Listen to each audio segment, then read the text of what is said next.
In Cambodia's border provinces, the sound of shelling and airstrikes has replaced the rhythm of daily life.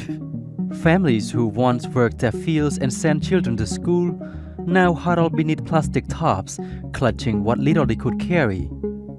One elderly man, more than 70 years old, says he has fled his home multiple times. វាបការដែលពួកខ្ញុំភៀសមកកន្លែងនេះដោយសារចូលឈ្នានពាននឹងវា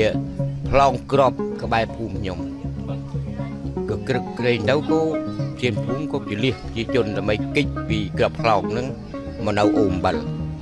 ដល់មកដល់អូមបិលសាប់តារៀបទទួលអំណោយហើយវាទម្លាក់ខាងមុខតែជា100ម៉ែត្រដល់ពួកខ្ញុំក៏ភៀសមកនេះទៀតបាទគឺថាតែអ្នកដែលកូនតូចកូនធំដូចនេះខ្លាចចេះតែរត់យកទៅរួចខ្លួនដល់មកគឺមនុស្សធម៌បានជំនួយសពមុខសពបែបឲ្យពួកយើងខ្ញុំដែលជន់ភៀសខ្លួននឹងបានហូបចុកគ្រប់គ្រាន់មិនខ្វះមិនខាតបាទការរស់នៅក៏ស្រួលមានចម្រោកស្រួលបួលបាទខ្ញុំចង់សនំពរឲ្យអន្តរជាតិជួយដោះស្រាយកម្ពុជាឲ្យបានសុខដើម្បីដែលដេញចោលឈ្នានពានទៅណែវាវិញកុំឲ្យវាឈ្នានពានខ្មែរទៀតពួកខ្មែរមិនបានឈ្នានពានវាទេពួកជួយជាពលរដ្ឋដឹងហើយពួកខ្មែរមិនវាយវាផងថាទៅវាមកដាក់ខ្មែរមុនដូចខ្មែរជាពលរដ្ឋនេះឈឺចិត្តណាស់តែខ្លួននៅប្រកបអាជីវកម្មជីវភាពដោះស្រាយទូធាដោយសុខសាន្តស្រាប់តែមានអាសន្នរត់អន់ក្ររត់ចោលផ្ទះសំបែងខ្លះក៏ខូចផ្ទះសំបែងខ្លះក៏ខូចផលដំណាំសពបែបយ៉ាងដូច្នេះសូមអន្តរជាតិជួយធ្វើអន្តរាគមន៍ដល់យើងខ្ញុំជាពលរដ្ឋខ្មែរផង A mother from a Dormitory province shared the same plea with tears in her eyes. ខ្ញុំមានសំណុំពរខ្ញុំចង់បានតែសន្តិភាពនិងចង់ប្រាប់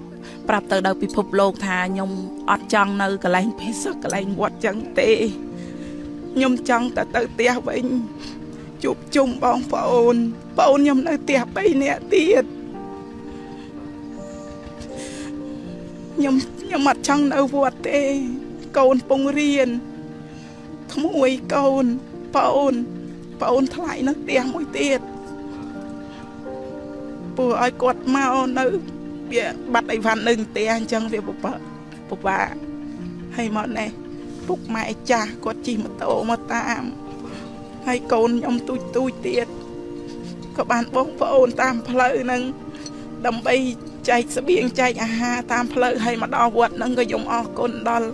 អ្នកដែលនៅគ្រប់គ្រងនឹងដែរគាត់បានជួយជាស្បៀងជាអង្គខ្លះតង់កតេល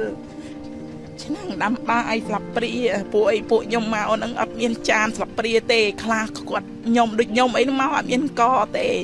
អត់មានកហូបទេអញ្ចឹងខ្ញុំសូមផ្ដាំទៅពិភពលោកទាំងអស់ដែលជួយដល់ប្រជាជនភាសាទាំងអស់ហ្នឹងក៏សូមឲ្យកុំឲ្យមានសង្គ្រាមសូមឲ្យចាប់សង្គ្រាមទាំងអស់អត់ចង់ឲ្យមានសង្គ្រាមទេ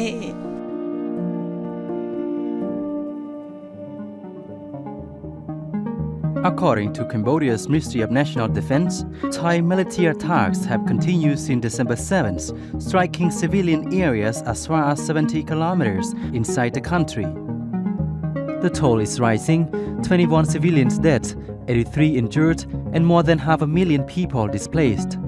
Along the roads to pagodas and shelters, fellow Cambodians offer rice, water, and compassion. But for the displaced, survival is not enough. Their message to the world is clear: help bring peace so they can return home.